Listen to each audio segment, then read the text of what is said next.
Boa noite a todos, então. Mais uma vez, boa noite. Boa noite. Boa noite a todos. Mais uma vez estamos aqui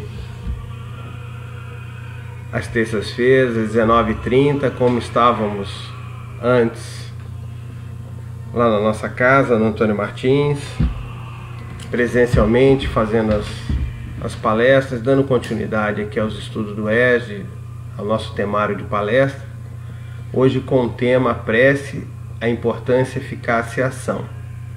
E tal como lá, vamos iniciar nossas palestras com uma prece, inclusive tema do estudo de hoje. Então vamos levar o pensamento a esse poder superior, a Deus, nosso Pai, a Jesus, nosso Mestre, aos bons espíritos que nos amparam, que nos inspiram. Que possamos na noite de hoje, dialogando e conversando sobre esse assunto, enriquecer os nossos corações, as nossas mentes, a despertarem para essa ferramenta tão importante que cada um de nós tem dentro de si. O poder de orar, o poder de elevar o pensamento até o alto e buscar auxílio e ajuda e compreensão sobre si mesmo, sobre as coisas que ocorrem ao seu derredor, sobre a sua própria existência. Que Deus nos ampare, nos ilumine muito na noite de hoje, para que possamos fazer jus a um tema tão importante como esse. Que assim seja. Então, meus irmãos, boa noite a todos. Foi um prazer imenso, é um prazer imenso estar aqui com vocês e para falar de um assunto tão importante como esse, a prece, a importância, a eficácia e a ação, né? Tirado do nosso temário lá do ESD 1, finalzinho do nosso temário do livro 1. E então vamos conversar, dialogar um pouco nos próximos minutos sobre esse assunto tão pertinente, tão interessante. No conceito mais ou menos histórico, nós podemos dizer que a prece, a oração, né, ou a reza, melhor dizendo, era um rito de adoração. A prece passa a ser uma oferenda. Então, lembrando do temário da semana passada, onde nós falávamos sobre o culto às divindades, sobre o aparecimento do monoteísmo, sobre o aparecimento de todas as... como essa adoração ao poder superior, ela foi se modificando e foi se transformando conforme a evolução da humanidade. Assim também nós vamos ver com a questão da prece e da oração. Nós vamos ver já em alguns povos aqui, né, fazendo oferendas, outros aqui os incas, aqui os gregos, né? E essas preces, essas orações, elas tinham como um objetivo principal, buscar as soluções dos seus problemas materiais, tais como guerras. Então nós pedimos a Deus que nos desse poder e força para vencer os nossos inimigos, para que não nos faltasse o pão à mesa, para que pudéssemos ter colheitas cada vez mais fartas, mais importantes. Então entenda que nesse primeiro momento a prece, esse pensamento elevado a Deus, muito mais na forma de uma oferenda, né? Muito mais na forma de uma petição para coisas absolutamente materiais e que faziam parte da nossa sobrevivência e do nosso dia a dia, ok? Mas a estrutura da prece, vamos colocar assim, né? Ela se mantém sempre nessa questão de um louvor, de uma petição e de um agradecimento. Então, dentro da estrutura das preces, das orações, normalmente você tem esse tipo de estrutura. Pelo menos é assim que Jesus também coloca no Pai Nosso essa estrutura de prece, né? Então, Pai Nosso que estais no céu, e em toda a parte, santificado seja o vosso nome, um louvor, né? Venha a nós, ao vosso reino, seja feita a vossa vontade, assim na terra como no céu. O pão nosso de cada dia, a petição, dai-nos hoje, perdoai as nossas ofensas, assim como nós perdoamos aqueles que nos têm ofendido. Também uma petição. Então, nós vemos que nessa estrutura do próprio Pai Nosso, né, nós temos esse arcabouço de formação do louvor, da petição e do agradecimento, né? O agradecimento que vai ser a nossa concordância, seja feita a sua vontade, assim na terra como no céu, ou seja, a gente se resigna, né, à vontade de Deus, né? E ela termina, né?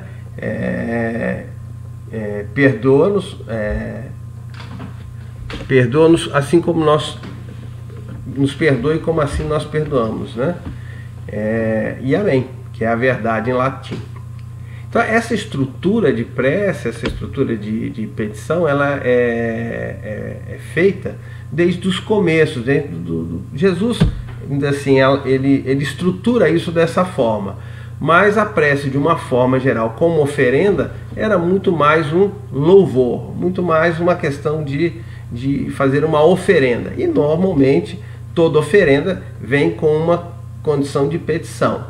Muitas vezes também é feito um louvor para agradecer aquilo que foi recebido. Então era assim que as primeiras estruturas vão lidando com essa questão da oração, né? Mas isso sofre mudanças. Sofre mudanças quando, né? Quando na figura de Jesus. Então, na figura de Jesus, nós vamos ter uma mudança muito interessante, porque reparem uma coisa, vamos voltar um pouco ao slide anterior.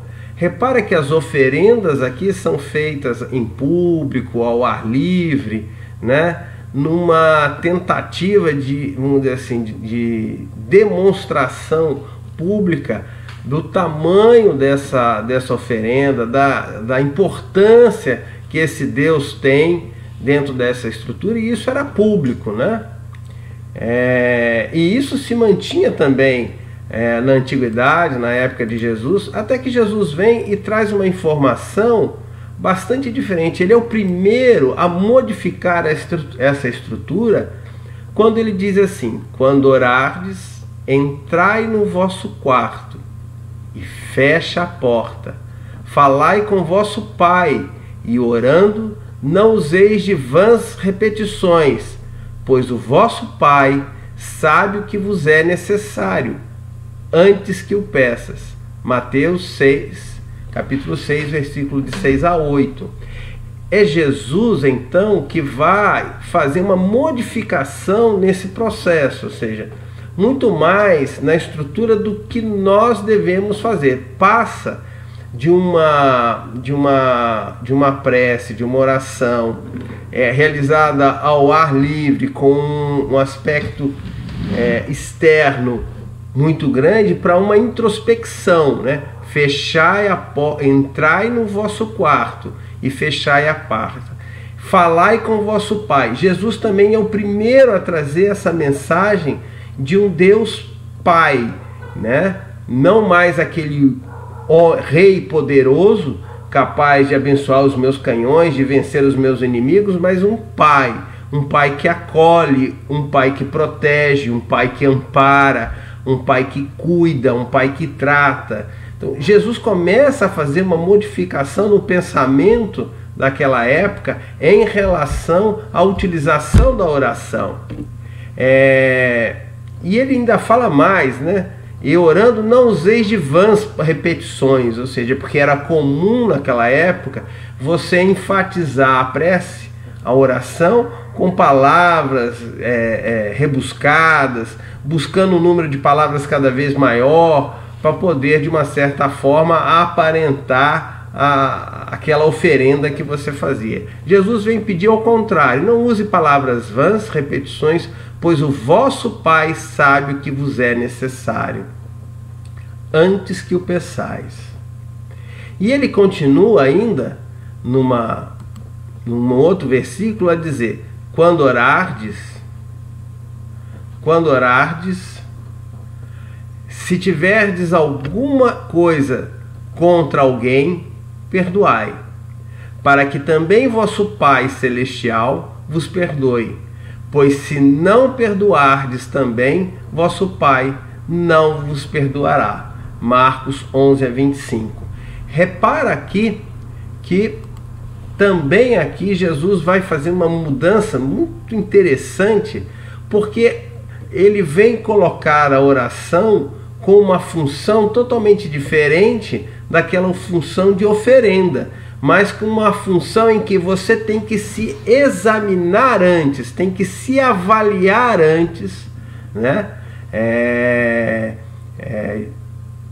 De fazer a prece, né? Perdoando para que também o Pai possa ser perdoado. Então repara que Jesus vai dar essas características à prece de uma viagem introspectiva, de uma viagem para dentro de si mesmo, onde você busca esses fatores, busca esses valores, se reexaminar, reavaliar, a perdoar, a ver aquilo que você errou, a ver o que o outro errou, né? Então, antes de pedir perdão a Deus, tínhamos que perdoar os nossos inimigos, aqueles que nos fizeram algum tipo de mal. Repara que é uma mudança bastante brusca na concepção da prece tida como oferenda. A prece passa a ter uma função totalmente diferente. É uma prece muito mais próxima à questão da meditação, como nós vamos ver aqui à frente. E o porquê de orar, né? Porquê de orar, né? A doutrina espírita vem justamente fazer essa ponte, né? Entre Jesus, né? Entre o Evangelho, a ciência moderna, vamos assim colocar, com seus achados, né? Os achados filosóficos, né? Contemporâneos em relação ao homem, à humanidade, que vem fazer uma ponte em relação a essas estruturas, mas principalmente entre o Evangelho de Jesus, o seu aspecto psicológico, no seu aspecto filosófico, e a própria ciência que nós temos hoje. Então, lembrar que está lá no Evangelho segundo o Espiritismo, determinado todo um capítulo para essa questão, em que diz assim, vou mudar aqui para que fique maior, para que vocês possam ver: pela prece obtém o homem o concurso dos bons espíritos, que acorrem a sustentá-lo em suas boas resoluções e a inspirar-lhes ideias sãs. Allan Kardec, o Evangelho segundo o Espiritismo, capítulo 27 e 11. E se vocês puderem ler aqui embaixo, tá? Um pouquinho mais abaixo, uma passagem de Chico. Chico fala assim: nossa mente é como uma antena, capta o que estamos sintonizados, o bem e o mal, depende de nós mudarmos a frequência. É isso que está escrito nessas linhas miúdas, talvez não tenha ficado aí tão evidente, mas é isso que Chico vem falar aqui. Então repara que a doutrina espírita vai colocar essa concepção da prece, da oração, diz assim: olha, Jesus estava corretíssimo, é isso mesmo. A prece tem uma função muito grande, e vai fazer também uma ligação com outras doutrinas de outros credos, que vê o homem com todos esses pontos de chakra, como vocês estão vendo aqui, o chakra coronal, o chakra laríngeo, o chakra umbilical, em que as religiões mais orientais vão valorizar muito esses centros de força descritos por André Luiz nas suas obras, através da mediunidade de Chico Xavier, em que nós vemos uma interação entre essas duas situações aqui, né? Nós estamos vendo que orar é sintonizar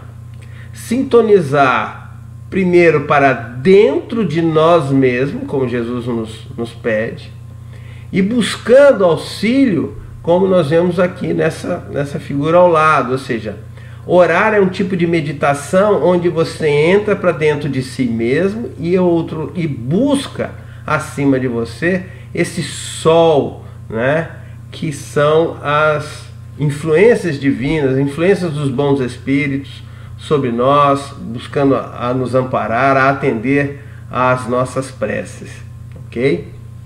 Então, a doutrina espírita vem fazer essa ponte, dando uma lógica a essa situação, e que nós vamos ver à frente que a medicina hoje, a ciência hoje, de uma certa forma, comprova a eficácia da prece, a eficácia principalmente da meditação. Mas veja que não há muita distinção entre prece, entre estado de oração e meditação.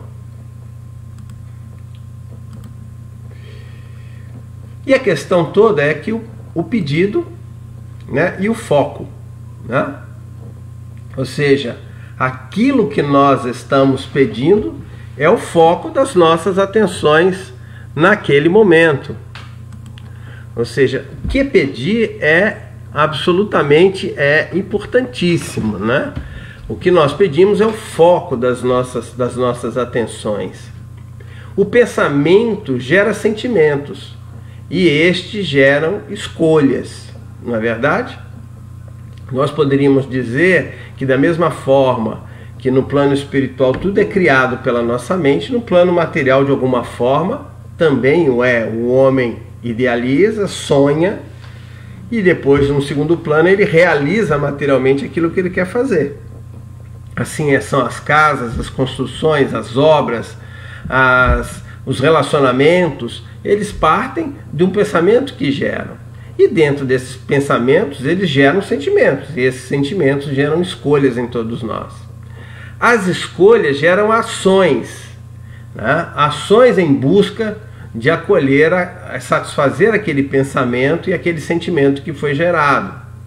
E essas ações, em várias situações, vão gerar condicionamentos, né? Condicionamentos. Isso é importante. O que isso tem a ver com a prece, com a oração? Quando nós estamos orando e estamos pedindo algo, nós estamos pedindo algo que está no nosso foco. Então, ou seja, quando nós estamos concentrados orando ou meditando, nós estamos de alguma forma ali focando naquela questão, naquele assunto que é pertinente, que nos é interessante. Alguns autores dizem uma coisa muito interessante, que toda doença, toda grande transtorno nas nossas vidas geram, no segundo momento, reflexões sobre os objetivos da nossa vida, sobre o foco da nossa vida. Nós poderíamos dizer que nós adoecemos quando nós perdemos o foco, quando nós perdemos essa capacidade de focar na nossa felicidade, no nosso progresso, na nossa evolução, tá? E isso não é difícil de acontecer. A vida, com todas as suas necessidades materiais, com todas os seus reclames, suas distrações, fazem muitas das vezes nos perdermos dentro desse caminho e perdemos o foco. E quando perdemos o foco, nós nos desequilibramos e isso nos adoece. Então, ainda mais uma passagem aqui do Evangelho. Olha que interessante que ele vem nos trazer aqui. Rogai que vos conceda os bens mais preciosos da paciência, da resignação e da fé. Não digais como fazem muitos, não vale a pena orar, porquanto Deus não me atende, que é o que na maioria dos casos pedi a Deus. Já vos tendes lembrado de pedir a vossa melhoria moral? Oh, não, bem poucas vezes tendes feito. Isso também Está lá no Evangelho segundo o Espiritismo. E é muito interessante isso, ou seja, onde está o nosso foco na nossa prece, na nossa oração, onde está o foco da nossa vida? Repara que quando nós oramos, quando nós meditamos, nós de alguma forma, ao fazer essa introspecção dentro de nós, ao buscar aquilo que pensamos, aquilo que nos preocupa, nós estamos revisando os nossos focos, estamos revisando os nossos objetivos de vida. Então orar tem uma função muito maior, muito mais palpável, objetivo. Não é uma crendice de tolos ou uma coisa de pessoas muito crédulas, mas tem toda uma função muito importante se o ser humano estiver atento a isso, a orar com qualidade, a orar como Jesus nos ensinou, sabendo aquilo que pedimos. Saber aquilo que pedimos está na proporção daquilo que nós reconhecemos como foco verdadeiro das nossas vidas. É interessante que muitas das vezes é preciso desequilíbrio, é preciso a doença, nos colocar em xeque a nossa própria existência para que nós possamos repensar o que é que realmente nos importa, aquilo que nos é interessante. E isso, ligado ao momento de hoje, tem tudo a ver, concordo? Com essa quarentena, com o Covid-19 aí transformando de alguma forma a nossa vida operante, o nosso dia a dia, nos fazendo repensar, né, aquilo que realmente é importante, aquilo que realmente nos interessa. E nesse primeiro momento, sem dúvida, é sobreviver e nos cuidar para nos sobrevivermos e aqueles que estão ao nosso derredor. Continuamos então vendo a importância da prece, né? Esse é um trecho interessante que diz assim: a prece é sempre um atestado de boa vontade e compreensão no testemunho da nossa condição de espírito. Devedores, sem dúvida, não poderá modificar o curso das leis, diante das quais nos fazemos réus sujeitos a penas múltiplas, mas renova-nos o modo de ser, valendo não só como abençoada plantação de solidariedade em nosso benefício, mas também como vacina contra a reincidência no mal. Além disso, a prece faculta-nos a aproximação com os grandes benfeitores, que nos presidem os passos, auxiliando-nos na organização de novo roteiro para a caminhada segura. Ação e Reação, Francisco Cândido Xavier, por volta da década de 1947-48, esse livro foi psicografado e publicado em seguida. Repara aqui que André Luiz vem trazer uma visão sobre a prece muito interessante, né?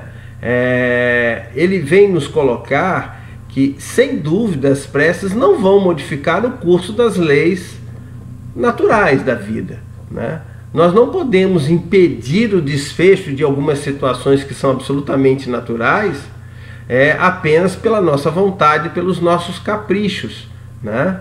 Porque ele ainda coloca que diante das quais fazemos réus sujeitos a penas e múltiplas, renova-nos de modo de ser, valendo não só como abençoada plantação de solidariedade em benefício, mas também como vacina contra a reincidência ao mal. Embora não mude o curso natural das coisas, a prece nos faz, dentro dessa viagem interna, dentro desse repensar o que nós temos que perdoar, ou a quem que nós temos que perdoar, lembrando sempre que uma das pessoas que nós temos que perdoar é a nós mesmos, né? É abraçar a nossa sombra moral, né? Cheia de defeitos, em que nós, via de regra, ficamos escondendo ou degladiando com ela, mas o que na verdade o que nós temos que fazer é acolhê-la no íntimo do coração, entendendo que ela faz parte da nossa ignorância ainda, mas que na medida que nos esclarecemos, na medida que nós visualizamos melhor a vida, compreendemos melhor a vida, nós conseguimos compreender que isso foi uma fase também da nossa evolução e do nosso progresso. Então nós somos capazes de nos perdoar, né? De buscar o perdão não só para o nosso próximo, como para nós também, né? E sem contar que faculta-nos aquela questão da sintonia, que faculta-nos com os grandes benfeitores que nos presidem os passos, ou seja, quando oramos, quando entramos em sintonia, quando pedimos ajuda. Imagina que em 1947 você fazer isso, falar sobre isso, era uma coisa quase que totalmente imaginável, melhor dizendo. Como é que você pode, através de sintonia, atrair pensamentos e pessoas que estão na mesma frequência que você? Hoje, com o advento da tecnologia, do WhatsApp, isso é bem mais fácil de vislumbrar. Se você coloca uma mensagem, conta um drama, uma mensagem de socorro, pede ajuda para uma causa numa rede social, no WhatsApp, no Facebook, momentos, minutos, segundos, milhares de pessoas que se tocam com aquela questão, que se acham sensibilizadas com aquela questão, elas vão fazer contato, elas vão aderir àquele processo todo ali e vão promover de alguma forma a ajuda, vão buscar auxiliar e ajudar, vão estar sintonizados na mesma frequência, porque tiveram o mesmo problema, porque passaram pela mesma situação, porque querem ajudar simplesmente, porque aquilo lhes toca o coração. Então veja, hoje é mais fácil entender o que André Luiz quer dizer aqui em relação quando a gente se liga com esses benfeitores, né? Porque basta o pensamento é esse grande instrumento em que nós somos capazes de, pela nossa vontade, pelo nosso pensamento, de mobilizarmos ele, como Chico dizia na prece anterior, para o bem ou para o mal. É uma questão simples de sintonia, ok? Então, dando continuidade aqui, olha que coisa interessante aqui, gente. Em qualquer situação, a prece não deve traduzir-se como movimento mecânico de lábios, nem disco de fácil repetição no aparelho da mente. É vibração, energia, poder. A criatura que ora, mobilizando as próprias forças, realiza trabalhos de inexprimível significação. Semelhante estado psíquico descortina as forças ignoradas, revela a nossa origem divina e coloca-nos em contato com as fontes superiores. Dentro dessa realização, o espírito em qualquer forma pode emitir raios de espantoso poder. Missionário da Luz, também uma obra de André Luiz, da década de 1940 e poucos, 47. E repara que esse pensamento de 46, 47, como a doutrina espírita faz essa ponte entre a questão da prece, da meditação, né, da prece, da oração como introspecção, né, com o pensamento da medicina atual, né? Olha aqui, não acho que não está aparecendo no slide totalmente, mas é uma citação de Hipócrates antes de Cristo, que diz assim: tuas forças naturais, as que estão dentro de ti, serão as que curarão suas doenças. Peço desculpa aqui pelo enquadramento, mas é isso que diz Hipócrates antes de Cristo. E aqui vocês vão ter duas publicações de livros relativamente atuais, que é a Medicina e Espiritualidade, né? Outro aqui do lado, são autores diferentes, viu, gente? Não deu para enfatizar muito bem o tamanho, mas são autores. Um é do Sérgio Felipe e o outro não. O outro é de um outro autor. Então, repara que a doutrina espírita faz essa ponte entre dizer, olha, orar, aquele orar que Jesus nos conclamava a fazer, não fazendo petições por coisas ingênuas, por coisas materiais, esse fechar a porta do seu quarto e se entrar dentro de si mesmo, mobilizar, ou seja, e aí a doutrina espírita diz, olha, quando o indivíduo faz isso, ele mobiliza energias e forças que são capazes de fazer coisas miraculosas, coisas imensas, né? Isso já dito antes por Hipócrates e hoje já também referido, também já de alguma forma, vamos dizer assim, esclarecido nas obras atuais da medicina. A medicina, de uma forma geral, ela trabalha muito mais a questão é muito mais fácil para a medicina trabalhar a questão da meditação e da oração, embora as duas tenham funções de certa forma semelhantes. Por que quando nós formos buscar trabalhos científicos sobre isso, nós vamos encontrar muito mais trabalhos sobre meditação? Porque a padronização da meditação é muito maior do que das orações. Cada seita, cada religião vai aceitar essa oração, essa prece de uma forma. E aí fica sem uma padronização científica. Mas do ponto de vista da meditação, isso já é mais fácil, porque a meditação tem toda uma padronização. E com isso, os trabalhos científicos que falam em relação à meditação são fantásticos. Você tem vários e vários trabalhos mostrando que a meditação é capaz de melhorar na área, por exemplo, da educação, a atenção. E por que melhora a atenção? Porque melhora o foco, porque você consegue começar a dominar a sua mente, a buscar um objetivo principal, né? Isso falando na área da educação. Na área da medicina, melhora o sistema imunológico, né? É comprovado isso. Então, alguns tratamentos oncológicos, algumas doenças crônicas, é visível a necessidade de buscar a espiritualidade, de buscar de alguma forma para que isso ocorra. Há pouco tempo saiu na internet e algumas mídias televisivas essa necessidade, o alerta, né, da ciência, principalmente aos cardiologistas que lidam com o coração, mas que é muito sensível às emoções, a necessidade de comentar com esses pacientes sobre a sua espiritualidade. Entenda que não é conversar sobre religião, mas espiritualidade. Entendendo espiritualidade como a capacidade de perdoar, como a capacidade de sentir a dor do outro, com a capacidade de se comover com o outro, né? Com a capacidade de buscar o outro para auxiliar, para ajudar. Então repara que tudo isso que nós estamos falando, que começa lá antes de Cristo com Hipócrates, que passa por todo um processo evolutivo em que Jesus vai criar um modelo, né, com o Pai Nosso, mostrando a necessidade da introspecção e principalmente com aquilo que nós pedimos, né?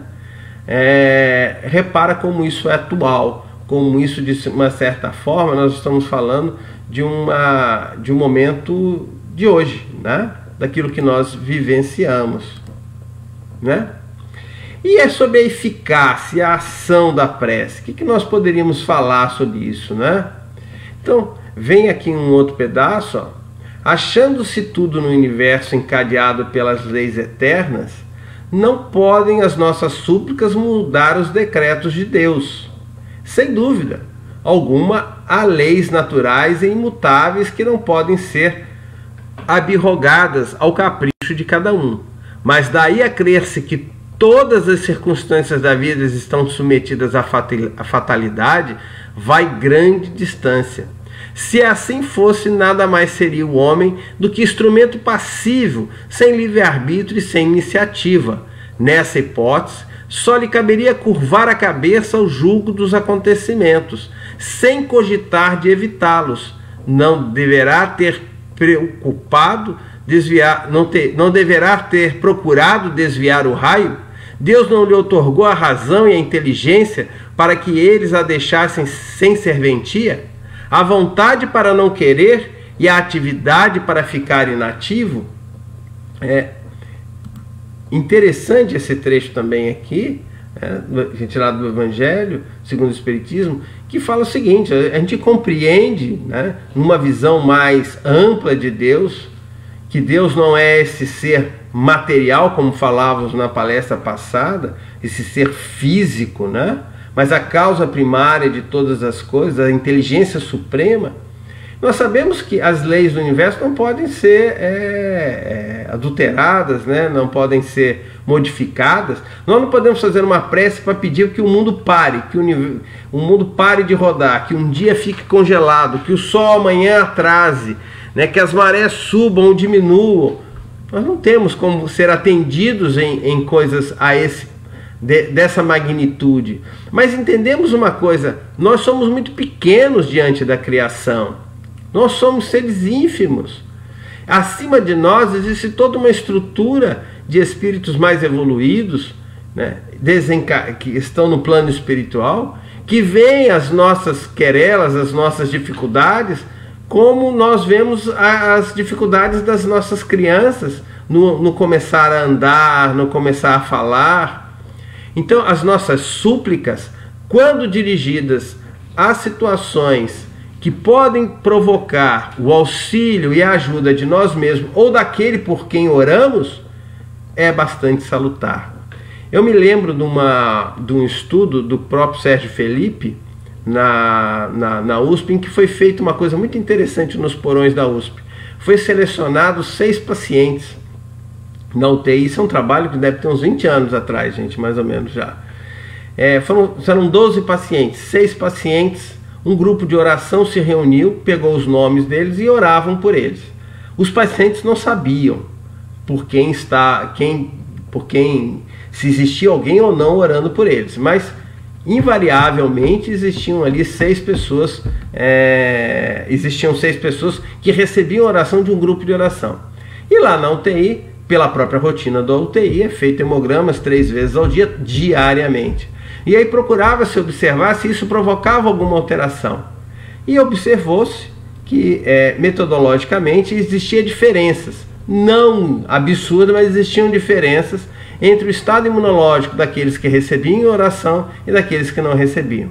Entendo a dificuldade de um trabalho como esse, porque você teria que encontrar 12 pessoas com o mesmo problema, com a mesma patologia, com a mesma faixa etária, com a mesma sistema imunológico, para que você pudesse cravar uma coisa tão firme assim. Mas se você dizer assim, extrapolar isso para trabalhos feitos com passe-terapia, com reiki, você vai ver trabalhos metodologicamente com uma metodologia científica mais forte, com dados surpreendentes, né, com coisas bastante importantes, mostrando que esse magnetismo, que essa prece, que essa vibração, que esse elevar de pensamento ao Pai, pedindo pelo outro, é capaz de provocar modificações. É lógico que nós temos que entender o seguinte: nós somos ainda criaturas na nossa pequenez que não sabemos aquilo que pedimos. Existiam até, inclusive, na Grécia Antiga, algo muito interessante que dizia o seguinte: quando os deuses estão com raiva de você, eles satisfazem os seus desejos. Ou seja, nós pedimos muito mal, nós não sabemos pedir. Nós somos punidos quando nós temos os nossos pedidos atendidos, porque nós não sabemos pedir. Isso falando dos deuses gregos da antiguidade. Mas, de uma certa forma, isso não mudou muito em determinados aspectos. E é isso que a doutrina espírita vem esclarecer. É essa ponte que ela vem fazer. É dizer, olha, Jesus estava correto. É isso mesmo. E vamos dar a ela uma base de compreensão de como essa prece pode ser eficaz, de como ela funciona. Com a doutrina espírita mostrando a sobrevivência da alma pós-morte, do espírito, né, da existência do espírito que anima o corpo, da existência de um corpo espiritual e de um fluido cósmico universal que une a todos como se fosse num grande mar, num grande meio, numa grande atmosfera. Fica mais fácil de entender que como com o pensamento nós somos capazes de mobilizar energias nesse fluido cósmico e atingir o perispírito, atingir a matéria mais quintessenciada da outra criatura, seja ela encarnada ou desencarnada, seja ele vivo ou desencarnado. Ou seja, nossas preces têm eficácia e têm função, sim. Isso cientificamente comprovado, tá? seja qual for a forma pela qual a religião que nós temos. Nós não estamos aqui advogando que só a doutrina espírita sabe fazer prece e oração, não é isso. Nós estamos, pelo contrário, dizendo assim, olha, todos aqueles que oram com o coração, que mobilizam as suas energias mais profundas, seja qual for a sua crença, vai conseguir esse resultado, porque isso também faz parte das leis divinas, né? Também faz parte da lei divina ter esse recurso ao nosso dispor, a nossa vontade. E aí vem como orar, né? Vem uma outra questão. Como fazer essa oração? E aí, já lá atrás, né, a importância da prece é facilmente evidenciada quando aprendemos a fazer a distinção entre rezar e orar. Rezar é repetir palavras segundo fórmulas determinadas. É produzir eco que a brisa dissipa, como sucede à voz do sino que no espaço se espraia e morre. Orar é sentir. O sentimento é intraduzível. Não há palavras que definam com absoluta precisão. O mais rico vocabulário do mundo é pobre para traduzir a grandeza de um sentimento. Não há fórmula que o contenha, não há molde que o guarde, não há modelo que o plasme. E aí, logo abaixo, também peço desculpa, nós temos a questão, uma alusão aos fariseus e aos publicanos, tá? Em que Jesus, os fariseus naquela época eram pessoas dedicadas à religião, à fé, oravam, né? Tinham uma vida ilibada e oravam em voz alta nos templos, de forma exuberante. E ele faz a distinção disso com um publicano, que era na verdade um judeu mal visto, um judeu que ajudava aos romanos a cobrar impostos. Então, de um lado aqui você tem o fariseu clamando, elevando numa posição de glorificação e enaltecendo a si mesmo, a quanta esmola tinha dado, quanto bem ele tinha feito, que Deus o reconhecesse nessa questão. E outro lado, o publicano humilde, reconhecendo os próprios defeitos e os próprios erros, né? E aí vem aquela expressão, depois que Jesus vai nos blindar, que aquele que se exaltar será o último, né? E os últimos serão os últimos serão os primeiros aos últimos. Todo aquele que se exaltar será rebaixado, e todo aquele que se rebaixar será exaltado. Uma passagem que vem logo após essa questão dos fariseus e publicanos na Bíblia. Então, repara que Jesus vem nos colocar essa condição aqui, né? É muito interessante essa condução que Jesus faz, né? Como Jesus é atual, é presente, né? Na medida em que ele mostra que esse momento da oração, esse momento de prece, feito com humildade, com introspecção, porque veja, como é que você, com essa humildade no sentido de buscar dentro de si os seus erros, os seus defeitos antes de julgar os outros, né? De ver realmente aquilo que você já tem, já possui, do que realmente você precisa, ou seja, buscar de uma certa forma aquilo, como eu havia colocado lá na frente, o foco da sua vida, o foco da sua existência, né? Não é só pedir coisas materiais, mas pedir o seu crescimento moral, como nós havíamos colocado no slide anterior. Então entenda que tudo isso faz parte desse orar, desse momento de oração. E com certeza, gente, isso vai nos fazer muito bem. E essa prática devia ser diária, ou seja, cada dia ao abrir os olhos, ao começar um novo dia, ao ter mais uma chance de vivenciar coisas maravilhosas ou coisas ruins, dependendo da nossa sintonia. Porque veja só, por que a gente fala tanto em sintonia? Porque dependendo de onde está a nossa sintonia, até aquilo que nos acontece de ruim, nós podemos transformar como uma lição, como algo que nos alerta para que não possa ocorrer novamente. ou com algo que ocorra com o nosso semelhante, com alguém que a gente queira, algo de ruim, mas que nos serve de alguma forma a nos esclarecer o quanto que nós também devemos nos cuidar. Lembrar que a pedra no caminho do outro também é a pedra que pode estar no nosso caminho. Então sintonizar é tudo. Sintonizar no bem, no mal, é uma opção que cada um de nós faz. Tem uma passagem uma pergunta do Livro dos Espíritos, né? Que Kardec pergunta aos espíritos se é possível o homem evitar o mal, né? A influência dos maus espíritos, do mal, e os espíritos respondem de uma certa forma até bem fácil seria, né? Com um pouco de vontade, de boa vontade. E a gente fica até um pouco assim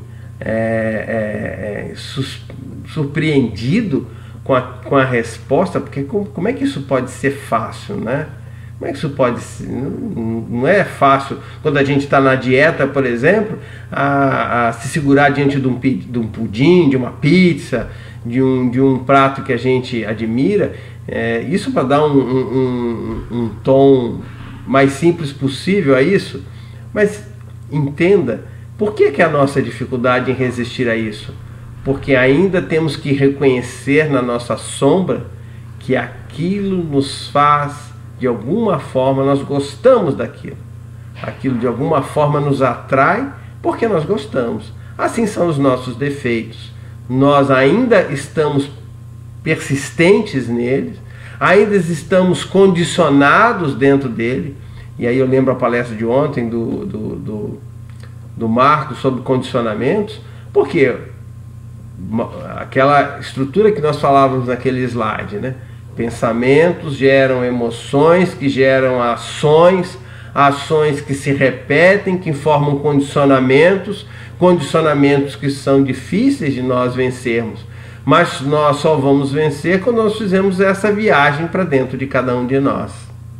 Joana de Ângeles vai nos brindar num dos seus livros, numa passagem muito interessante, dizendo o seguinte, que essa viagem para dentro de cada um de nós, essa observação que nós temos que fazer, é uma observação que nós temos que fazer sem nos julgar, simplesmente nos observando, simplesmente vendo quais são as nossas ações do dia a dia, aquilo que, analisando como nós realmente somos, para depois, no segundo instante, sim, aí dentro daquilo que nós reconhecemos dentro de nós, ver aquilo que nós realmente precisamos mudar e modificar, tá?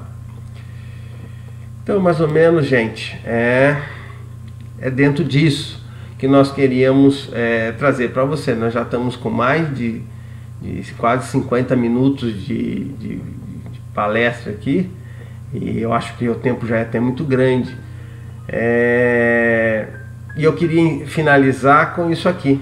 É uma oração nossa que Chico traz, que eu vou ler aqui para vocês, que ela diz assim: Senhor, ensina-nos a orar sem esquecer o trabalho, a dar sem olhar a quem, a servir sem perguntar até quando, a sofrer sem magoar, seja quem for, a progredir sem perder a simplicidade, a semear o bem sem pensar nos resultados, a desculpar sem condições. Então, o nosso muito obrigado a todos por essa oportunidade, pelo minuto de atenção, por esses minutos de atenção de vocês, pedindo desculpa pelos nossos erros de enquadramento de slide, às vezes de entrada de som, porque nós estamos ainda no processo de aprendizado dentro desse modelo novo que nós estamos aqui buscando, mas que nós esperamos em breve cada vez mais nos aperfeiçoar e estar melhor nesse meio de comunicação. Do fundo do meu coração, o meu muito obrigado a todos, e vamos juntos elevar o pensamento a Deus, na forma de Pai que nos acolhe, de Pai que nos ampara, a Jesus que é o nosso Mestre, que nos ensina a cada instante, a essa espiritualidade maior, ao nosso anjo da guarda, ao nosso amigo espiritual, que possa resguardar os nossos corações e que no momento das nossas preces possa nos intuir a enxergar dentro de cada um de nós aquilo que temos de melhor e aquilo que também temos de pior, para que possamos realizar as modificações necessárias dentro de cada um, para que a cada dia possamos ser um pouquinho melhor do que o dia anterior. O meu muito obrigado a todos, uma boa noite, até a próxima semana, se Deus quiser, que assim seja.